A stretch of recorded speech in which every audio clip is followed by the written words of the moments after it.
The high priest rose up, and all they that were with him, which is the sect of the Sadducees, and were filled with indignation. They laid their hands on the apostles and put them in common prison. But the angel of the Lord by night opened the prison's door, and brought them forward, and said, Go stand and speak in the temple to the people all the words of his life. And when they heard that, they entered into the temple early in the morning, and taught. But the high priest came, and they that were with him, and called the council together, and all the senate of the children of Israel, and sent to the prison to have them brought. But when the officers came and found them not in the prison, they returned and called, saying, the prison truly found we shut with all safety, and the keepers standing without before the doors. But when we had opened, we found no man within. Now when the high priest and the captain of the temple and the chief priests heard these things, they doubted of them whereunto this would grow. Then came one and told them, saying, behold, the man whom ye put in prison are standing in the temple, and teaching the people. Then went the captain with the officers and brought them without violence, before the people, lest they should have been stoned.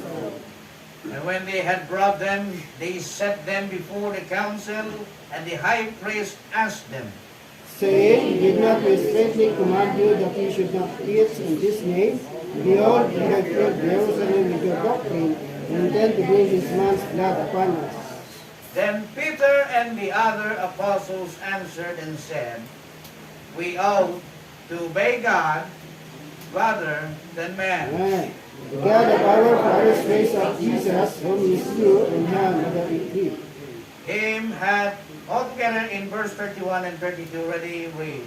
Him of God exalted with his right hand to be the Prince and Savior, to give repentance to Israel, and forgiveness of sins. And there is witness of these things, there is also the Holy Ghost, whom God has given to them that obey him. Dakilang Diyos namin, amang banal, God of Israel. Kami po, Diyos, sa umagang ito ay nagpapakumbabang lumalapit sa iyong banal na trono. Patuloy, Diyos, na nagpapasalamat sa lahat ng biyaya at awa mo sa amin, Panginoon Diyos. We pray, Lord, for your guidance and leading of your Holy Spirit today, this morning, Panginoon. Dalangin po namin, Diyos, sa pagpapalay mong iyong mensahe sa umagang ito. Give us understanding, dear God, upang aming pong lubos na maunawa ng iyong mga prinsipyo, Diyos, sa iyong salita. And praying, Lord, na patuloy, Diyos, na iyong sawatain ang lahat ng lalang at gawa ng kaaway. Use me, O God, use me mightily, Panginoon. For without you, I can do nothing, dear God.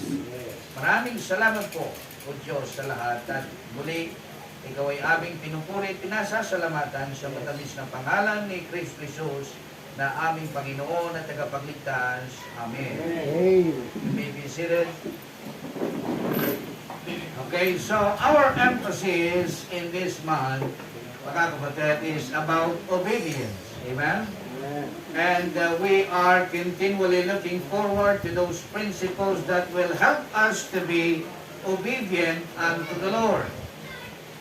And we thank the Lord always for giving us a chance to enjoy and to be imparted of those spiritual blessings. So that is why it is indeed such a blessing to be here. Amen? Blessing ba, mga kapatid, na tayo po'y narito ngayong umaga? Amen. Ako'y naniniwala na hindi aksidente ang pagparito ng bawat isa po sa atin, especially sa ating mga bisita ngayong umaga. Amen? God has a purpose. God has a great plan. No?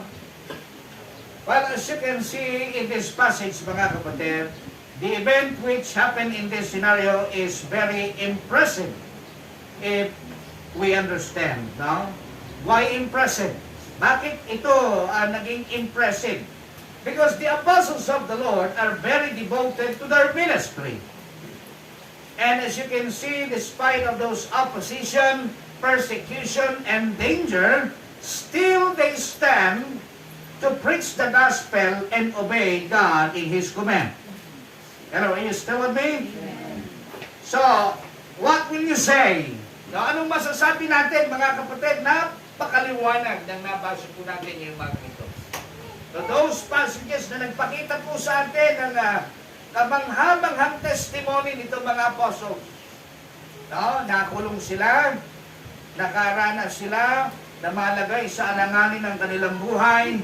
But as you can see, still, they stand to preach and proclaim the gospel and obey God in His command. No? Do you have that kind of obedience in your life? Alam niyo mga kapatid, lagi natin sinasabi, lalo na itong buwan na ito, na napakahalaga po ng obedience sa Panginoon. Sana'y maintindihan po natin kung bakit kinakailangan na ang isang Kristiyano ay dapat sumunod sa Diyos. No? Sapagkat kung hindi po natin naiintindihan kung bakit tayo dapat sumusunod sa Diyos, ay hindi po magiging makabuluhan ang ating ginagawang paglilingkod sa Diyos. No? Kaya nga po mahalaga na ating liwanagin, ating pong suriin ang ating mga sarili, especially yung ating motibo, bakit po tayo narito sa tuwing tayo po ay dumadalo ng pananambahan. No? Napakahalaga po ng obedience. Like what I have said last Sunday, hindi lahat ng nasa church ay tunay na nag-worship. Amen? Napag-usapan po natin last Sunday yung incomplete obedience. Nakita natin yung testimony ni King Saul. No, hindi ibig sabihin na nandito ka, ibig sabihin na fulfill mo yung plano ng Diyos. Amen? Hindi ibig sabihin na narito ka ay talagang tunay ka nakapag-worship sa Diyos. Si Saul, sa pag-aakala niyang na-obey niya ang Diyos, no? Sa pag-aakala niya na nagawa niya yung bagay na sinasabi ng Panginoon, naging overconfident siya. Amen? Sa kanyang sarili. Subalit hindi niya alam na kanyang sinansala yung napakaliwanag na instruction ng Diyos sa kanya. Alam niyo minsan, kapag tayo hindi naging mapagbantay, pwede rin po mangyari sa atin. So, kaya nga po, huwag tayong masyadong pakakampante sa ating mga sarili. So, sapagkat kung wala ang Diyos, mga kapatid, alam niyo po, wala po tayong ma-accomplish. Amen po ba? Wala po tayong mararating sa buhay natin ito. Kaya nga, salamat dahil may Diyos po tayo. Amen? Yeah. At dahil sa Diyos, nagagawa natin ang maraming bagay. Amen? No? At gaya ng mga bagay na kung saan ay atin pong ginagawa. Especially, di ba? Yung ating pagtatrabaho, yung ating pag-aaral, di ba? O yung mga personal matters. Hindi naman po natin yan magagawa kung wala yung resources na ibinibigay ng Diyos sa atin. Amen? O. Kaya nga po, mahalaga mga kapatid na atin po tingnan, bakit tayo dapat maging obedient sa Diyos. Amen? Kasi kung atin po titignan yung reason, napakalaki po ng dahilan. Bakit kailangan po nating maglingkod sa Diyos? Hello, are you still with me? Amen. So today, this morning, let me preach to you the title of the Lord's message, which I entitled, The Obedience for the Gospel. Again, the obedience for the Gospel. This passage shows, mga kapatid, about the testimonies of the apostles and their obedience to God. So now, as you observe and meditate in this passage, what are the blessings, take note, what are the blessings that the apostles have experienced in this scenario? Ano po yung naranasan ng mga apostles dito po sa mga passages? Mula verse 17 hanggang verses 32. Ano yung kanilang mga naranasang blessing? Nung kanilang inobey yung command ng Diyos, no, na kanilang sinunod ang Diyos na ipangaral yung ebanghelyo ng kaligtasan. What are those blessings, mga kapatid? No? Hindi na natin patatagalin pa. Unang bagay na makita po natin, number 1, they experience the blessing of deliverance. Look at verse 17 down to verse 18. Verses 19 rather. Look at verse 17 down to verses 19. Hindi na po kayo?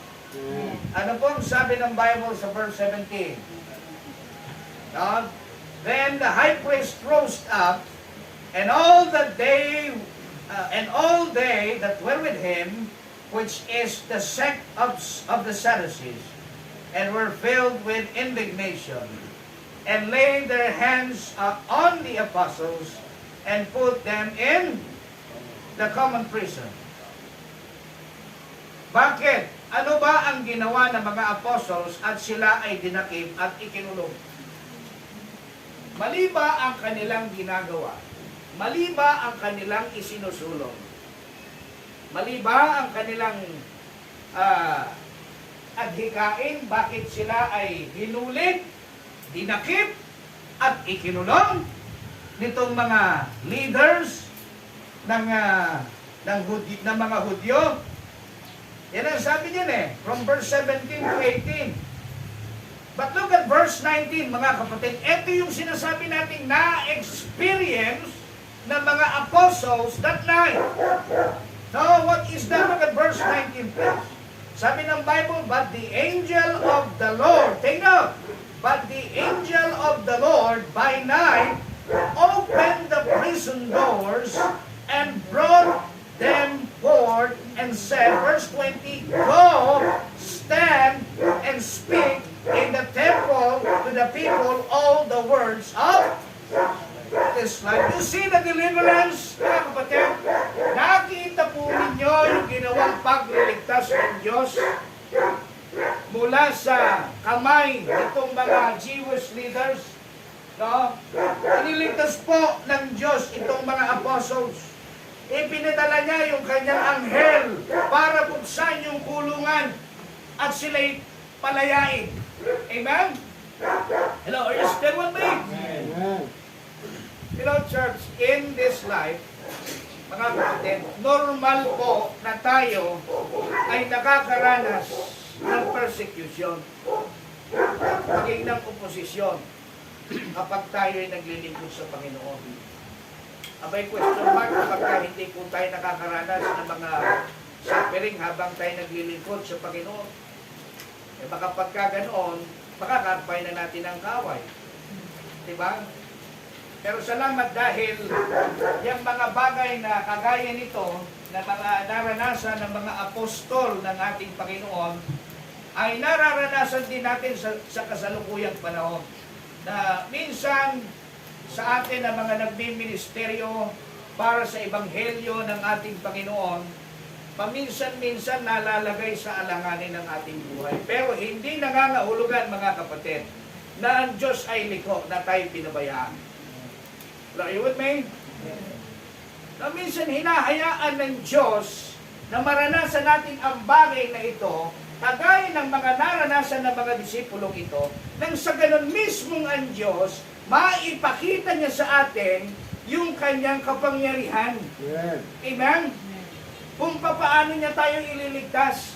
Kasi kalimitan sa panahon ito, ang tao walang ibang inaasa kundi yung sarili. Masyadong magaling, masyadong mahusay, masyadong mataas ang tingin sa sarili.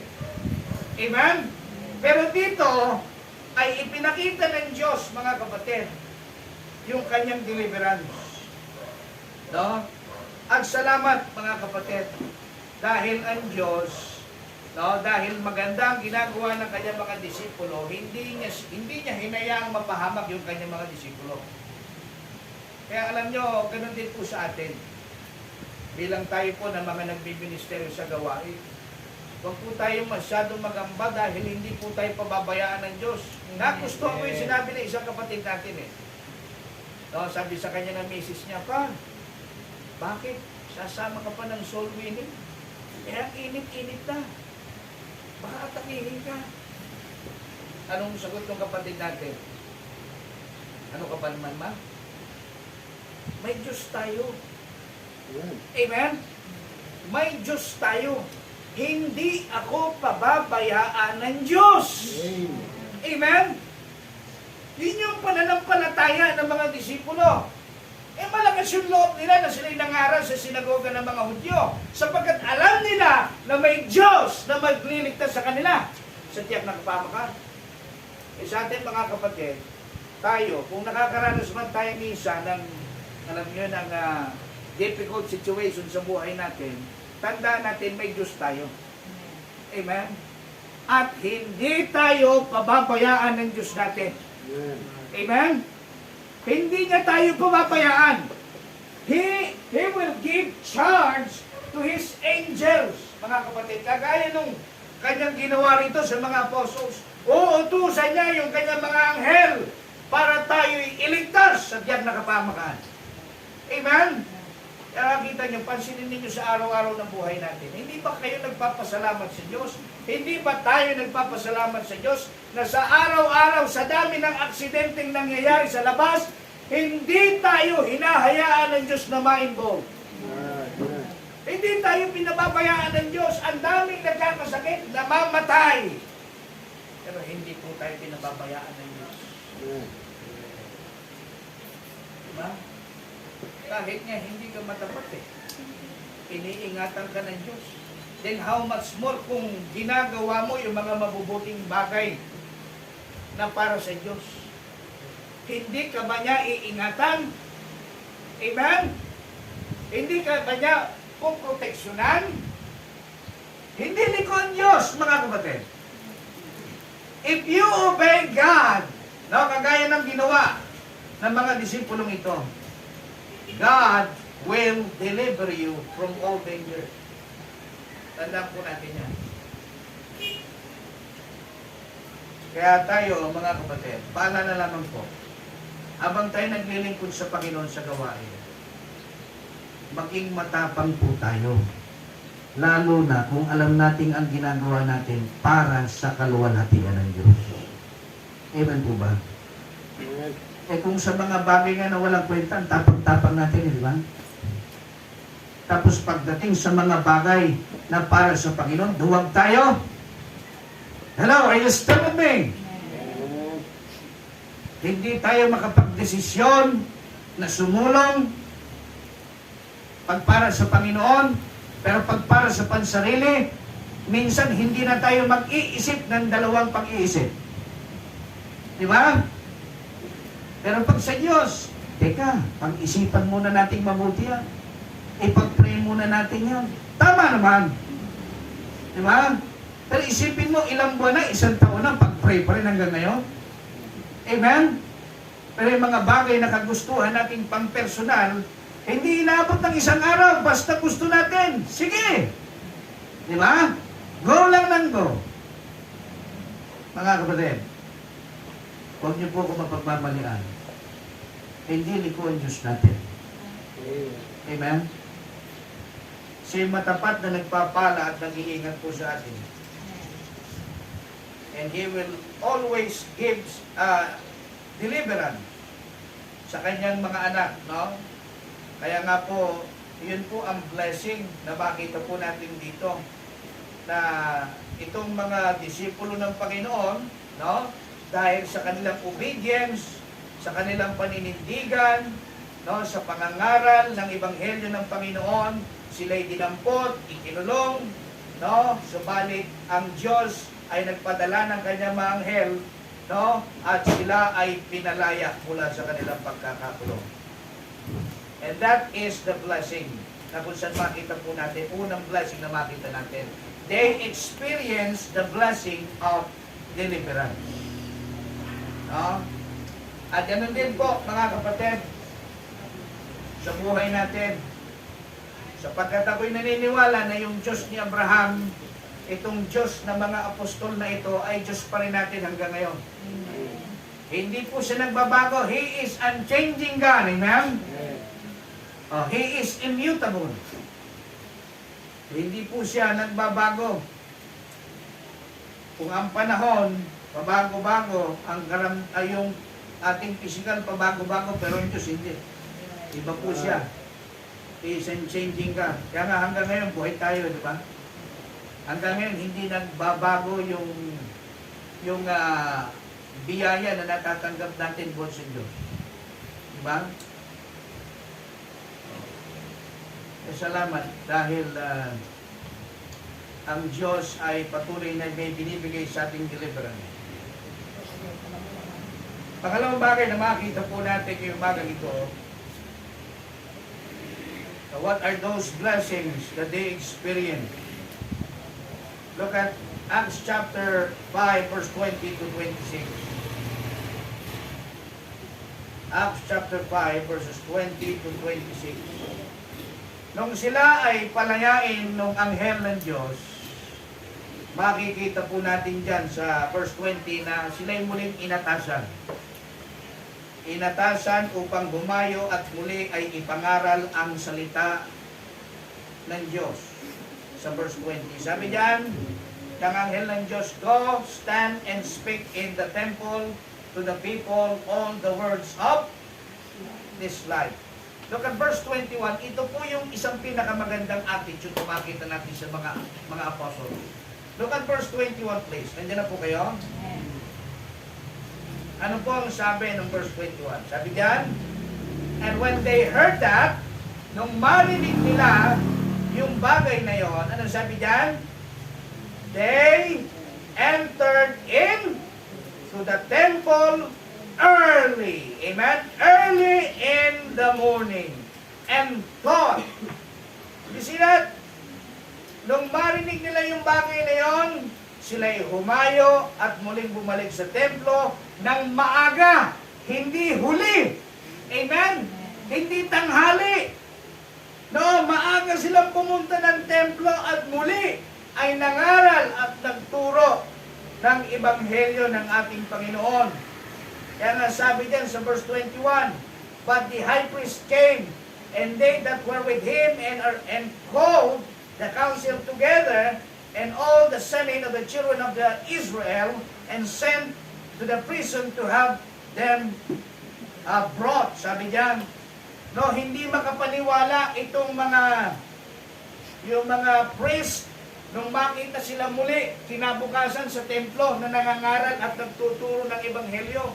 Para bang sila'y namalik mata. Teka, hindi ba't ito yung mga ikinulong natin? Bakit nandito itong mga ito? Sige. Alam kayo, puntahan nyo sa kulungan. I-check ninyo, i-confirm ninyo kung nando ako nakakulong. Yun ang sabi diyan. Now verse 22, anong sabi ng Bible?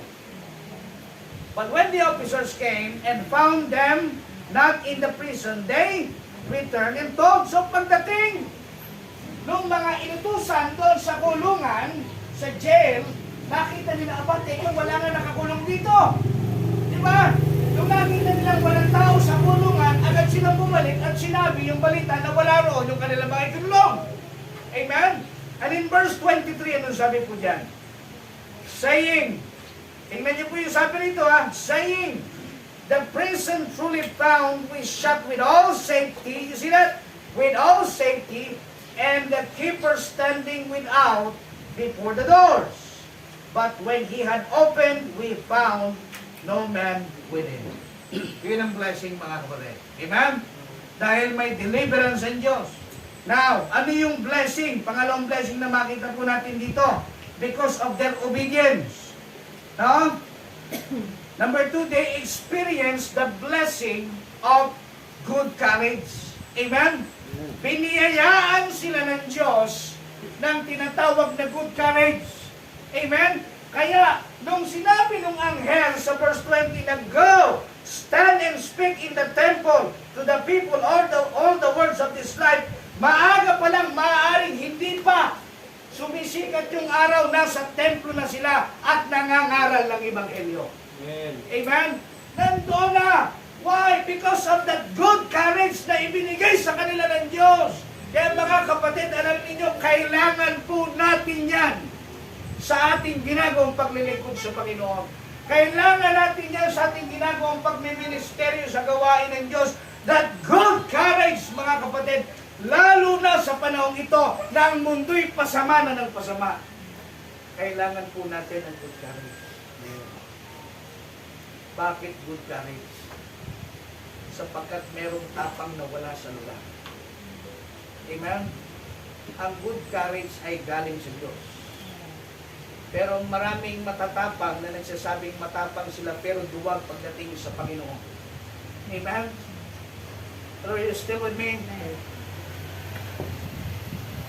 Matapang sa basang ulo, matapang sa pagkikipag-argumento, pero pagdating sa pagmiministeryo sa gawain ng Diyos, duwa! Walang good courage. Amen? Walang katapangan na nanggagaling sa Diyos. Pero alam niyo mga kapatid, ang blessing dito, ito mga disipulo ng Panginoon, because they are obedient to God, God give them good courage. Amen? Kaya sila ay nakapanindigan sa kanilang pagmiministeryo sa gawain ng Diyos. At yun ay labis na ikinamangha ng mga tao, especially ng mga Jewish leaders. Diba? Nagtaka pa sila. Pero hindi ba ito yung mga tao itinulong natin? Bakit nandito na naman ito bang ito? Diba? Kaya kinonfirm nila sa kulungan. At doon, pagkadaga nakita nila wala sa kulungan, talagang sila nga yung kanilang ikinulong na nangaral ng Ebanghelyo. Amen? Na muli ay nasumpungan nilang nangangaral sa templo. That good courage, mga kapatid, yan po kailangan natin sa ministry. Sa ministry, mga kapatid, tandaan po natin, hindi pagalingan. Hindi pahusayan.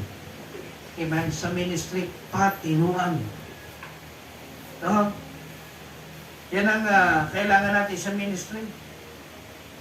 Angin mo yung magaling kung hindi naman isinasa puso yung ginagawa.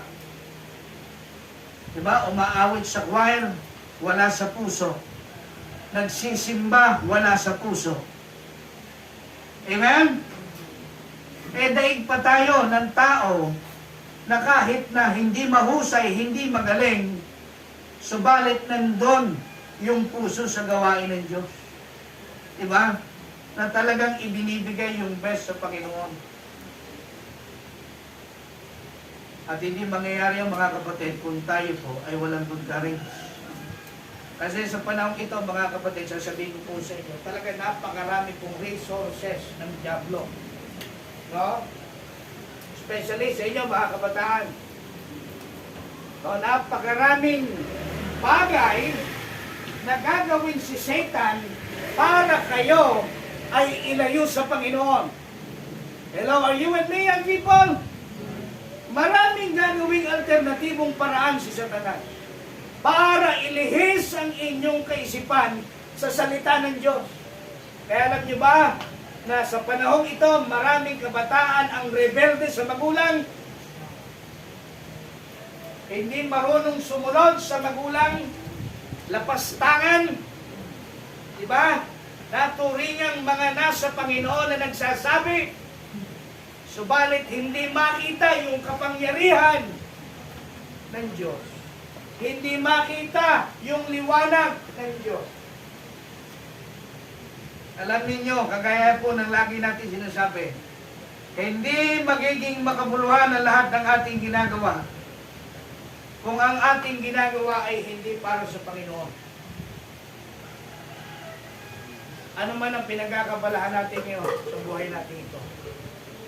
Mga kapatid, sasabihin ko po sa inyo, kung yan ay hindi para sa Panginoon, masusunog lang yan.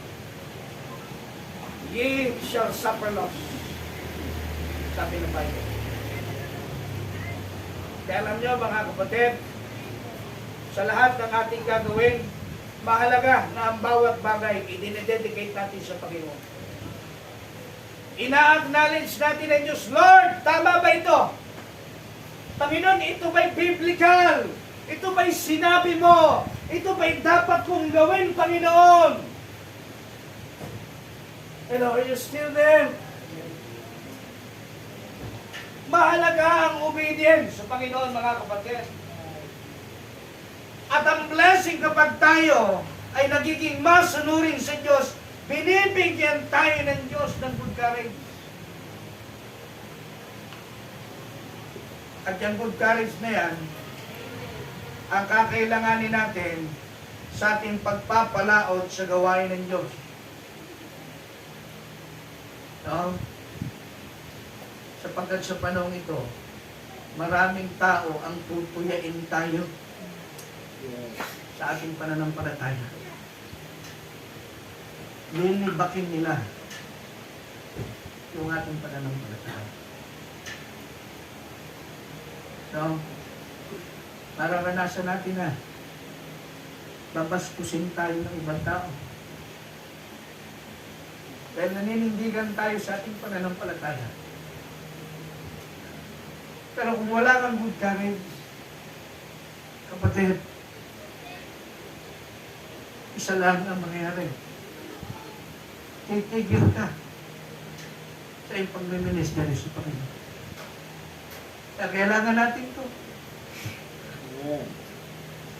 Kailangan natin ng good courage.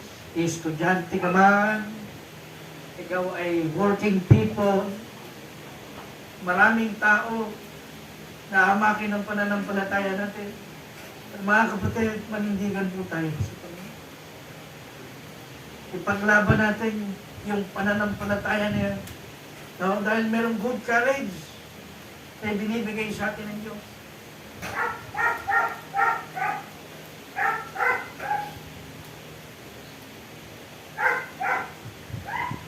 At higit sa lahat, huwag tayong matakot sapagkat hindi po tayo pababayaan ng Diyos. Amen?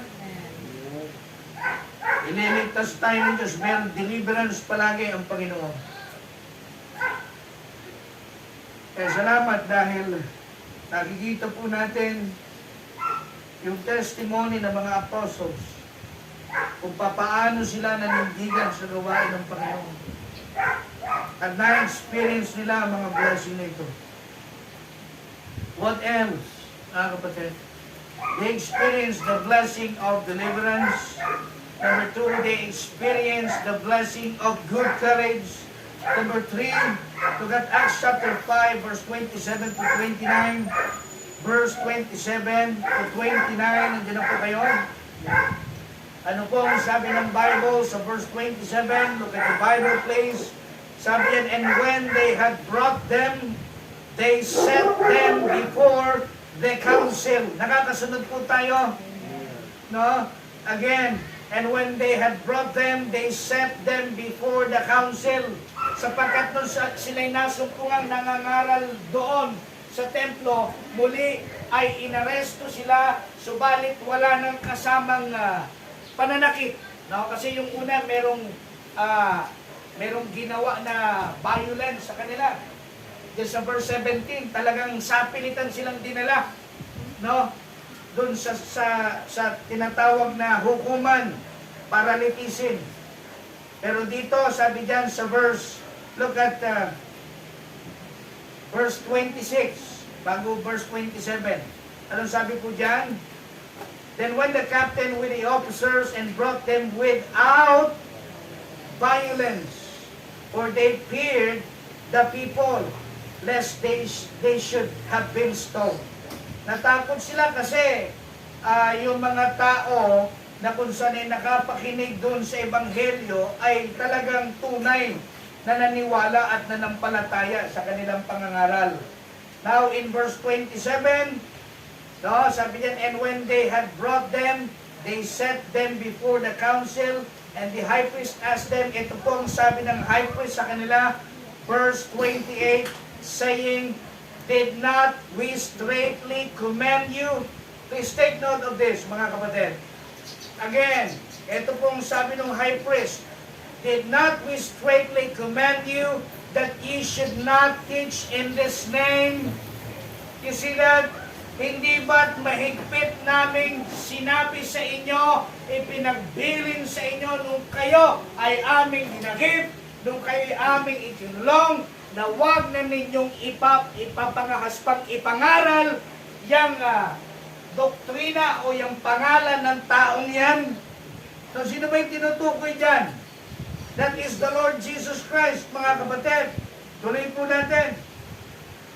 No, sabi niyan that ye should not teach in this name, and behold, look at this, and behold, ye have filled Jerusalem with your doctrine. Praise the Lord for that.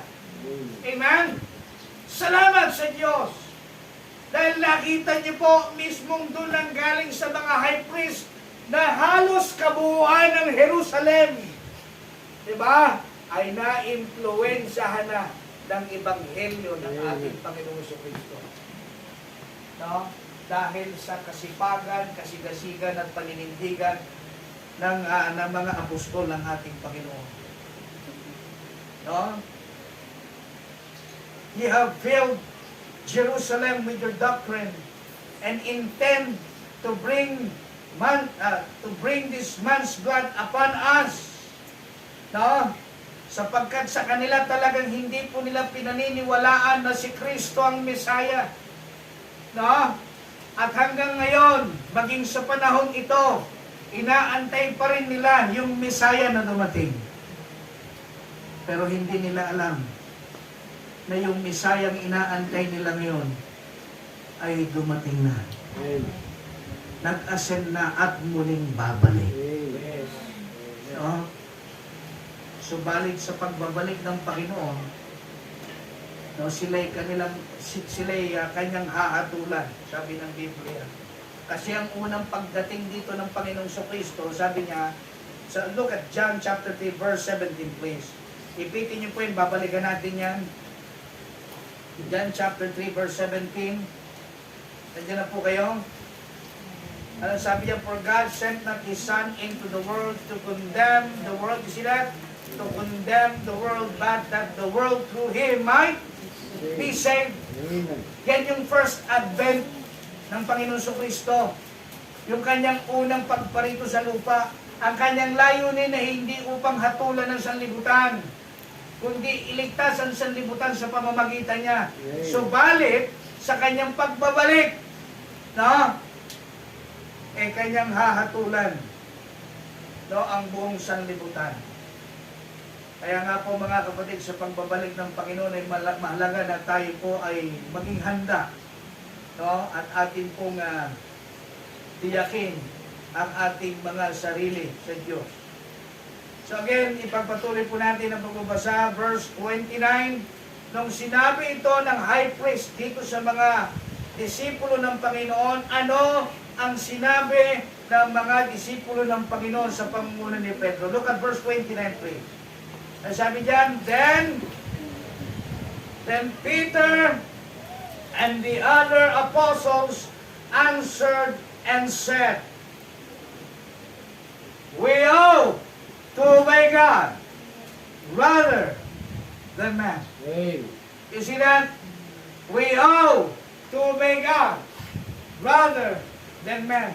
Sana lahat ng Kristiyano sa panahong ito, ganyan ang pananaw pagdating sa Panginoon. Na kapag siya'y dinidiktahan ng sino mang tao, naninindigan siya para sumunod sa Diyos. Diba? Na hindi kapag sinabi ng teacher na, deadline sa Monday, kailangan ipasa ito, kailangan ipasa yun, kailangan ipasa ito. Pastor, hindi muna ako a-attend ng Sunday kasi may gagawing project, may tatapusin. Hello, you still with me? We ought to obey God rather than man. Pastor, sinabi ng boss ko, meron kaming kailangang habulin.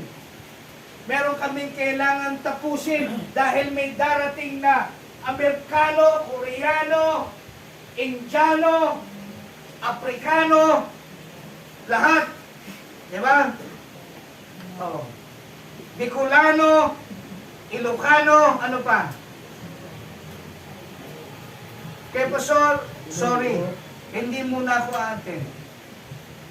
Kailangan may isettle kami, may kailangan tapusin. Sabi ng mga apostles dito sa mga high priest, we ought to obey God rather than man.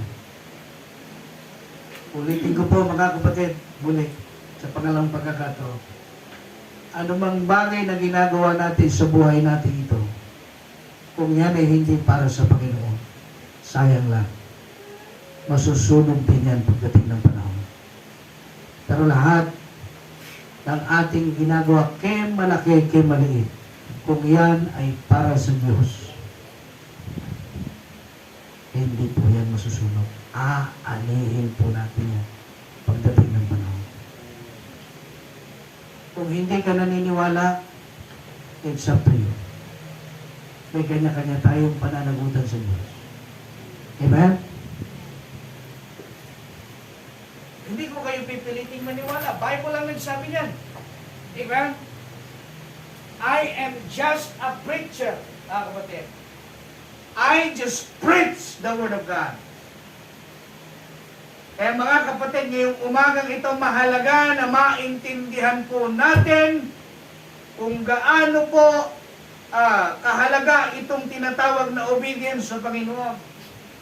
And in number 3, makita po natin yung blessing, pangatlong blessing. They experience the blessing of confidence to God. No? Isipin mo,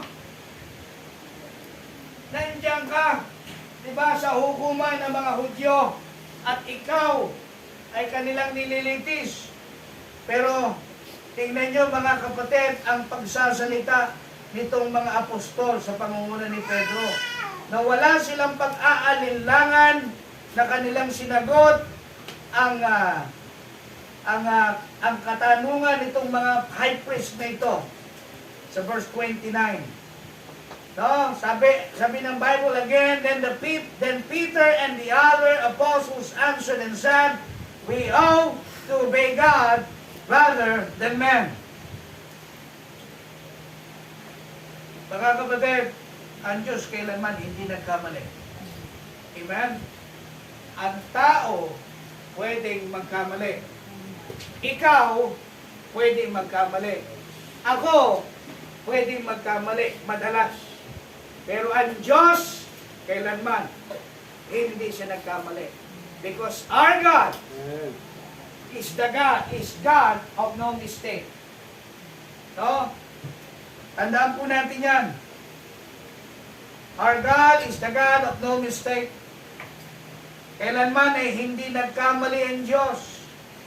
Kaya kung ano ang command ng Diyos sa atin, tayo bilang kanyang mga tagasunod, we ought to obey God rather than man. At makikita po natin yan sa testimony ng mga apostles. Diba? Bakit ganun sila ka-confident? Diba? Bakit ganun sila kakumpiyansa sa kanilang pagsunod sa Panginoon? Ano bang mahihita nila sa Diyos? Meron ba silang sinusweldo? Meron ba silang mga benepisyo? Meron ba silang SSS? Meron ba silang bonus na natatanggap? Hello, are you with me? Marahil kaya hindi ka sumusunod sa Panginoon kasi walang incentive, walang bonus. Sa trabaho, meron. Amen? Hindi ko sinasabi mga kapatid na huwag na tayo magtrabaho. No? Pero kung higit natin po na pahalagahan ng trabaho kaysa sa Diyos, mga kapatid, alam po natin na ang Diyos ang may akda ng lahat. Amen? Kaya nga naalala ko yung sinabi ni Pincheroni dito sa likod. Ito pong nilinis natin dito na bakuran. Sabi niya, Pastor, talagang biblical tayo mga Baptist, no? Sabi ko, bakit? Kasi talagang sinusunod natin yung Bible.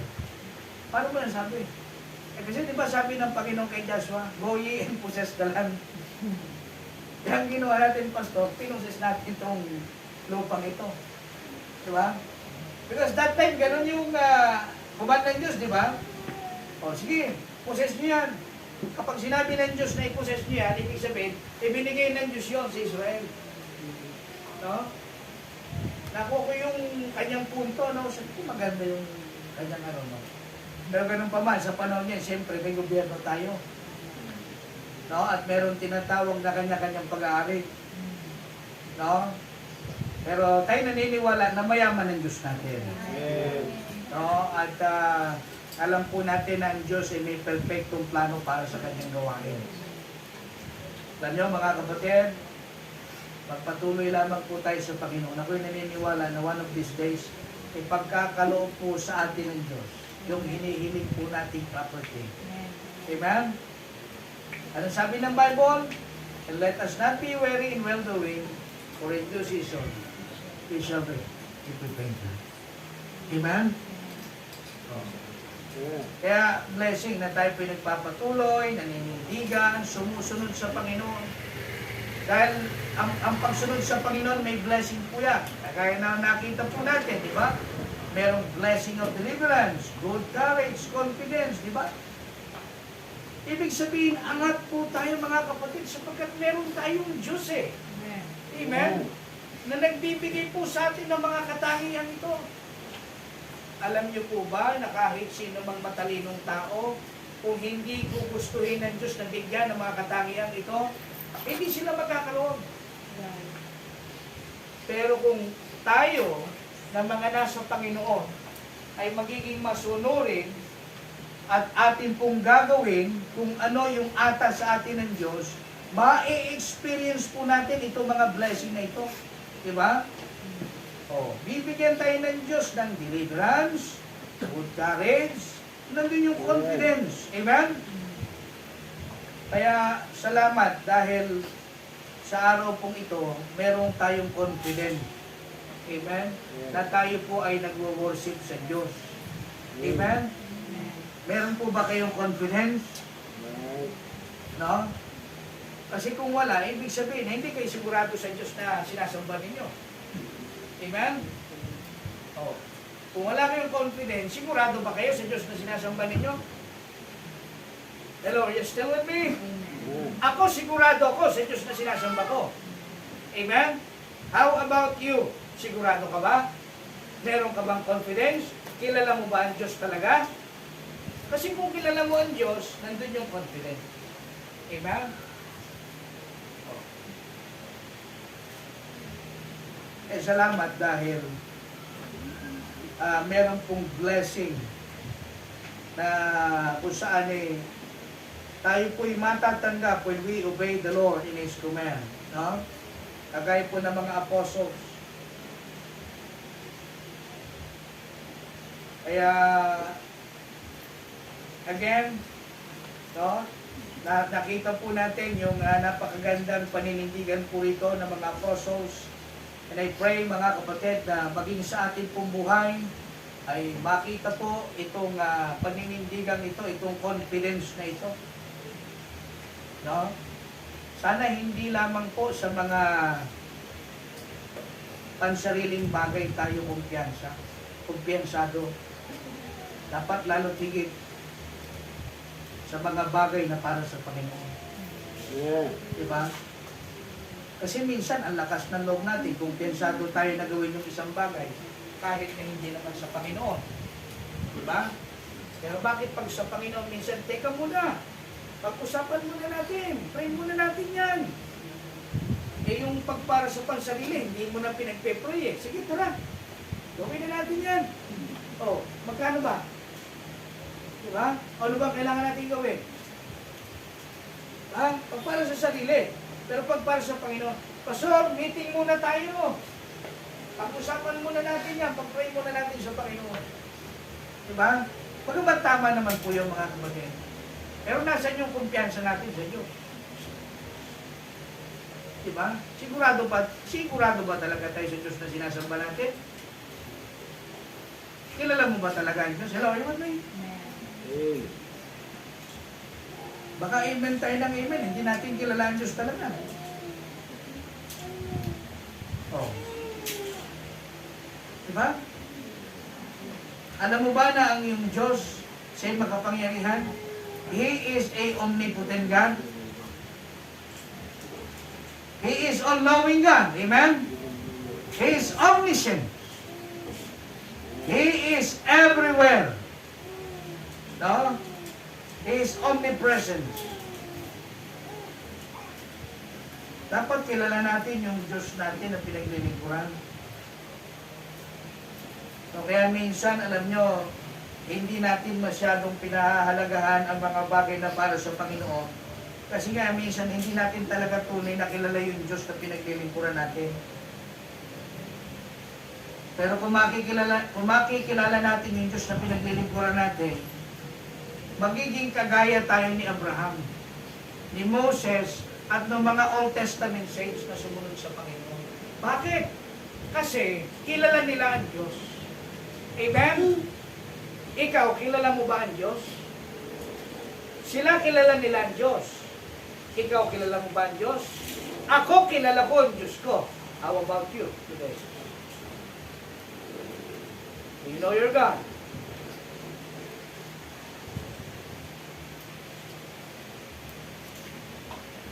Kasi kung kilala natin ang Diyos, mga kapatid, magiging obedient po tayo sa Panginoon. Hindi na tayo magdadalawang isipan na sundin ang Diyos. Amen po ba? No? Parang mabigat sa atin na sumunod sa Panginoon. Hindi ko maintindihan, pero talagang siguro, totoo talagang sinasabi ng Bible na we are in the last days. Perilous times shall come. Ito na po yun.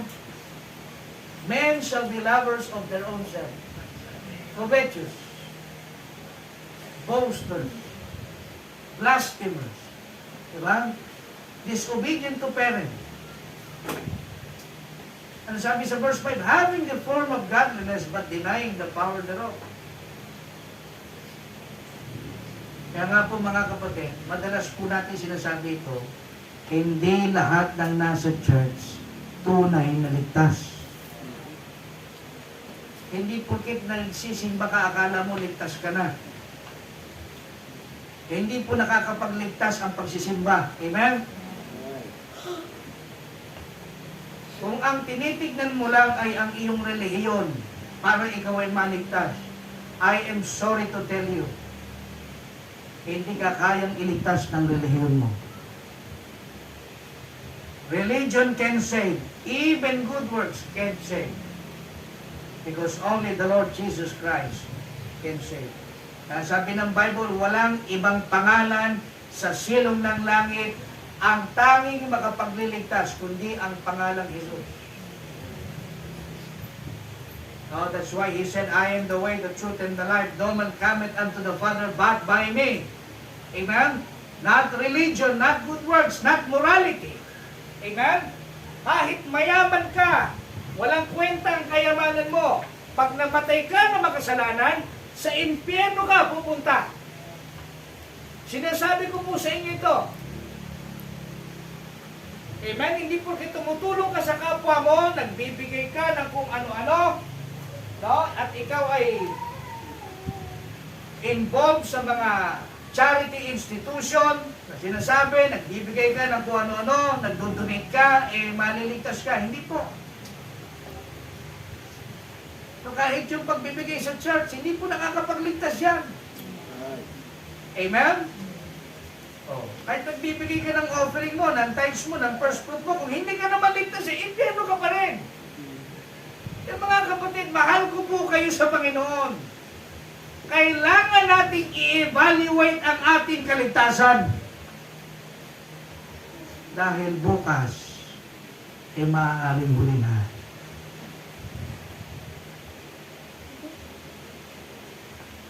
Sinong makakapagsabi na bukas buhay ka pa? Maaaring kumpiyansa tayo sa bagay na yan, na bukas, magagawa pa natin yung mga bagay na gusto natin gawin. Pero yan ba'y nakaset sa programa ng Diyos? Yan ba'y kasama pa sa plano ng Diyos na mabubuhay ka pa bukas? Paano kung hindi na? At nataong hindi ka pa talaga totoong ligtas? Kapatid, wag po nating baliwalain ang bagay nito. Please, listen to me carefully. I love you in the Lord. We need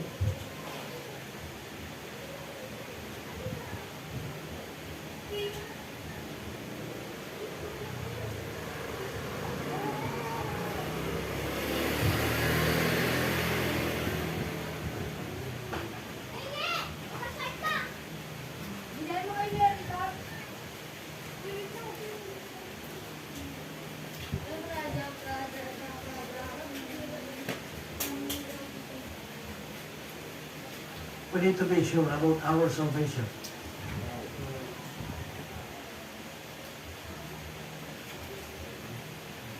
Sabi ng Bible, walang sino man ang nakakaalam kung anong mangyayari sa kinabukasan. Hindi po natin hawak ang bukas, mga kapatid. Kaya sana ay intindihin natin mabuti kung ano yung sinasabi ng Biblia sa atin. Ito hindi upang tayo ay pasakitan. Tandaan po natin, ang salita ng Diyos, ito'y gamot sa atin. Lalo na sa mga Kristiyanong sugatan. Amen? Kung minsan tayo ay nakaka-experience na tayo during preaching ay tinatamaan tayo sa preaching, isa lang ang ibig sabihin niyan, kapatid. Kinakausap ka ng Diyos at may nais ang Diyos na baguhin sa buhay mo. Kaya sana, ikaw mismo sa sarili mo, hayaan mo ang Diyos na baguhin niya ang buhay mo. Kasi si pastor, hindi niya kayang baguhin ang buhay mo. Ang Diyos lang ang may kakayanan. Amen? Amen po ba? No? Amen ba yan, people?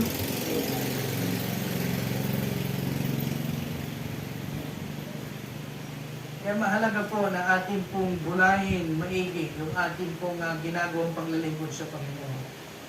Tayo ba'y obedient? Tayo ba'y nagiging obedient sa Diyos? No? Nakita po natin yung patutuo ng mga apostles. They experience those blessings because they are obedient to God. No? They experience the blessing of deliverance, good courage, and confidence. At panghuling bagay, mga kapatid, ito po yung sinasabi po natin. Ito yung kanina ko pa itinitiin. Look at Acts chapter 5, verse 30 to 32. Nandiyan na po kayo? Ito po ang sabi ng mga apostol, no? Doon sa synagogue of the Jews. Ano pong sabi diyan? Sabi diyan, the God of our fathers. Kasi pare-pareho sila mga Hudyo na naroon eh. Na wala pong Gentile dito dahil sila nasa Jerusalem. So sabi diyan, sa verse 30, the God of our fathers raised up Jesus, whom ye slew and hanged on a tree. Nakita po natin, verse 31, him hath God exalted with his right hand to be a prince and a Savior for, take note of this, to give repentance to Israel and forgiveness of sins. And in verse 32, mga kapatid, look at this. And we are His, yes, we are His witnesses of these things. And so is also the Holy Ghost, whom God had given to them that obey Him. You see that? Mga kapatid, napakaliwanag ng sinabi rito, lalo na sa verse 32. Amen? Sinabi dyan ng mga apostol, and we are His witnesses of these things. Maliban sa mga disipulo, yung kapwa nila mga Hudyo, sila ang saksi kung paano ipinako si Kristo sa krus. Kung paano bumuhos ang kanyang banal na dugo, inilibing at nabuhay na maguli. Sila ang saksi. No? At sa panahong ito, mga kapatid, no? Tayo ang kinikilala ng Diyos na mga saksi sapagkat ating pinatutotohanan ang ebanghelyo ng ating Panginoong Kristo na kung saan, bagamat ito'y hindi natin personal na nakita at namasdan, subalit ito ang sinasabi ng Biblia sa atin. Kaya nga mga kapatid, uulitin ko po, kung meron mang tunay na patuto ang Diyos dito, tayo na mga totoong ligtas. Amen? We are Christ witnesses. Are you with me? At kung tayo ipatotoo ng Diyos, mga kapatid, makita po natin dito sa verse 32 na inassure po niya ng Diyos yung ating posisyon at yung ating kaligtasan. Tingnan niyo po yan. Sa verse 32, sa latter part, and so is also the Holy Ghost, whom God hath given to them that obey Him. Eh, sino ba yung may mga Holy Spirit? Sino ba yung pinananahanan ng banal na Espiritu ng Diyos? Hindi ba't yung mga totoong ligtas? Amen? Na sinabi ng Acts chapter 1 verse 8, and ye shall receive power after that the Holy Ghost is come upon you. Amen? And ye shall be witnesses unto me, both in Jerusalem, in all Judea, and in Samaria, and unto the uttermost part of the earth. We are His witnesses. No? At makita po natin, mga kapatid, dito yung blessing na kung saan nandun po yung assurance. No? Na tinitiyak sa atin ng Diyos yung ating posisyon bilang mga mananampalataya, bilang mga nagmi-ministeryo para sa Ebanghelyo ni Kristo ng ating Panginoon. Diba? Kaya alam nyo, mga kapatid, wala tayong dapat ikabahala o dapat ikabagabag sapagkat dito ay napakaliwanag na tinitiyak sa atin ng Diyos ang ating posisyon bilang kanyang mga tagasunod. No? Kaya ngayong umagang ito, as we can see here, no, the apostles, they experienced the blessing of deliverance, good courage, confidence, and lastly, na-experience nila yung tinatawag na assurance. No? Na narinig po dito sa pangangaral po ng mga apostol. Sila mismo nagsabi, nandun yung assurance. No? Bilang tayo'y mga tagasunod ng Panginoon. Are you still with me? Kaya alam niyo mga kapatid, papalad po tayo sapagkat tayo may assurance. Amen? Anytime, anywhere, no? Saan man po tayo datnan, na kamatayan, ay meron po tayong pinanghahawakan ang pangako ng Diyos. No? At ang blessing po rito, makita po natin yung ating pong ministry na tayo bilang mga Christ witnesses ay tayo po yung frontliners. Tayo yung dapat na nagiging masigasig pagdating sa gawain ng Diyos, especially concerning the gospel. Are you with me? Concerning the gospel, kagaya po ng mga disipulo ng Panginoon. Na makita po sa atin yung zealousness, lalo na pagdating sa pangangaral ng Ebanghelyo ng kaligtasan. No, na nandun yung kumpiyansa sa atin, nandun yung good courage. Tandaan natin, hindi tayo pababayaan ng Diyos. Merong deliverance ang Panginoon. Kaya ngayong umagang ito, mga kapatid, salamat sa testimonies, testimony ng mga disipulo ng Panginoon. At muli, tayo ay pinaalalahanan sa mga bagay na kung saan ay mahalaga na ating pong panghawakan bilang tagasunod ng ating Panginoon Kristo. At bilang tagasunod, mga kapatid, mahalaga na tayo po ay maging masunurin. Na tayo ay matutong tumalima sa Diyos. Amen? Sa lahat ng bagay. Na bilang kanyang tagasunod, tayo po ay maging obedient. No? And that is the title of the Lord's message today, this morning. The obedience for the gospel.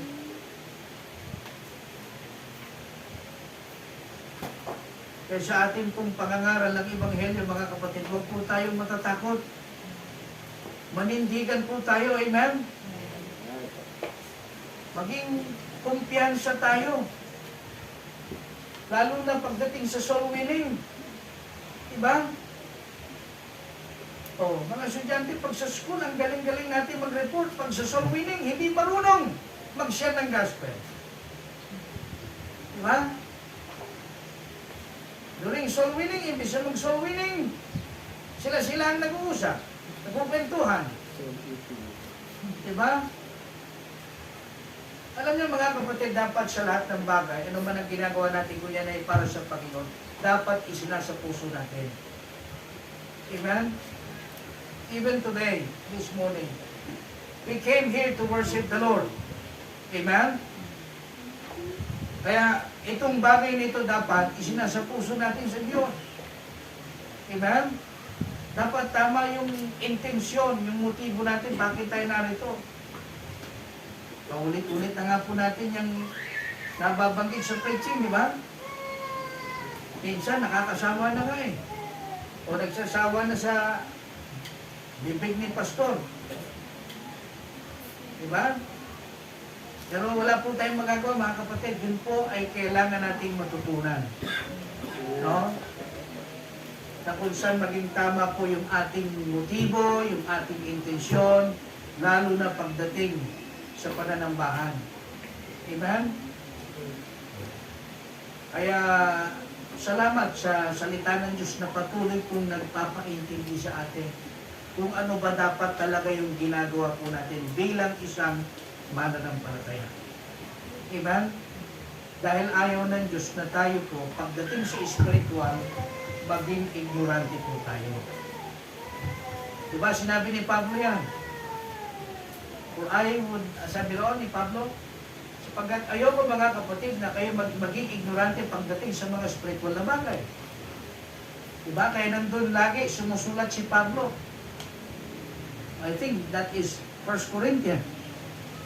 No? Kaya sana mga kapatid ay tunay po nating naunawaan yung kahalagahan ng obedience sa Panginoon. Again, that is the title of the Lord's message, the obedience for the gospel. Tayo pong lahat ay tumayo at manalangin. Ama naming Diyos na nasa langit, patuloy po ang aming papuri at sasalamat na Diyos sa umagang ito. Maraming salamat dakilang Diyos sa patuloy po na pagtuturo sa amin, Panginoon, at sa mga paalala o Diyos na kung saan ay patuloy o Diyos na iyo pong ibinibigay sa iyong mga anak. Salamat, Panginoon, sa buhay ng mga apostol, Panginoon, na kung saan nakita po namin o Diyos yung kanilang paninindigan, yung kanilang pagsunod, at yung kanilang pagtalima o Diyos, Panginoon, sa Ebanghelyo. Maraming salamat o Diyos, and we pray na hindi man po namin ito magaya 100% Lord, ay kahit pa paano Panginoon ay amin pong makuha yung mga ugali na kung saan ay nabanggit kanina Panginoon. Yung mga blessings nito Lord, pero ako'y naniniwala na hindi po namin makakamit ang mga biyayang ito Diyos kung kami hindi po magiging obedient sa iyo Panginoon. Kaya nga Lord, sa oras na ito ay patuloy Panginoon na inyo pong bigyan, Lord, ng tinatawag, Lord, na katalinuhan ang bawat isa po sa amin, Panginoon, upang aming tunay na maintindihan, O Diyos, ang reason, bakit po namin ginagawa ang mga bagay nito, ang aming pagmiministeryo, Panginoon, especially for the gospel, Panginoon, na kami humahayo, kami, Panginoon, ay naghahayag at patuloy, O Diyos, na ipinangangaral lang yung Ebanghelyo, Panginoon. Praying, dear God, na sa lahat, O Diyos, ng miyembro po ng Berean Bible Baptist Church sa Panginoon, ay amin pong lubos na maintindihan, Panginoon, yung essence kung bakit po namin ginagawa ang ministering ito, Panginoon. At kung bakit kinakailangan ng Diyos na kami maging obedient, Panginoon, lalo na pagdating sa pangangaral at pagpapahayag ng Ebanghelyo, Panginoon. Maraming salamat o Diyos sa iyong mga salita. Salamat lalo tigit sa pangunguna ng iyong Espiritong Banal o Diyos. Salamat, Panginoon, sa understanding, sa wisdom, and sa knowledge, Panginoon. Pray, dear God, maging sa aming mga bisita, Panginoon, ngayong umagang ito, Lord. Kayo po ang siya nakababatid ng kanilang mga pangangailangan, ng kanilang mga puso, Diyos. I pray, Lord, na sila'y pagpapalain mo, Panginoon. Una sa lahat, o Diyos, sa kaligtasan, Panginoon, na kanila pong matiyak, o Diyos, ang kaligtasan ng kanilang kaluluwa, Panginoon. Ngayong umagang ito, mga kapatid, habang ang piano'y tutugtog sa oras na ito, napakaliwanag po ng mensahe ng